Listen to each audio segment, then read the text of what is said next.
பூரி எப்பவும் ஒரே மாதிரி ட்ரை பண்ணாமல் இந்த மாதிரி ஸ்டைலில் ட்ரை பண்ணி பாருங்கள். ஒரு பவுலில் 1 கப் அளவுக்கு ரவை எடுத்துக்கலாம். இதில் கொஞ்சமாக ஹாட் வாட்டர் ஊற்றி நல்லா மிக்ஸ் பண்ணிவிட்டு ஒரு 10 மினிட்ஸ் இது ஊற வச்சு எடுத்துக்கலாம்.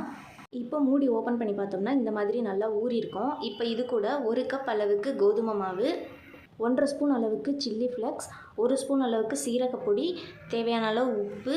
இப்போ ஒரு மீடியம் சைஸ் உருளைக்கிழங்க நல்லா வேக வச்சு மசிச்சு வச்சுருக்கேன். அதையும் அதோட போட்டுட்டு கொஞ்சமாக பொடியாக கட் பண்ண கொத்தமல்லியும் தூவி விட்டுட்டு நல்லா மாவை பிசைஞ்சிக்கலாம். பூரி மாவு பார்த்துக்கு தேவைப்பட்டால் தண்ணி ஊற்றி நல்லா பிசைஞ்சிக்கலாம். இப்போ கொஞ்சமாக ஆயில் விட்டு நல்லா பிசைஞ்சிட்டு இப்போ இந்த மாவை கொஞ்சம் கொஞ்சமாக உருண்டை பிடிச்சி எடுத்துக்கலாம் இந்த மாதிரி.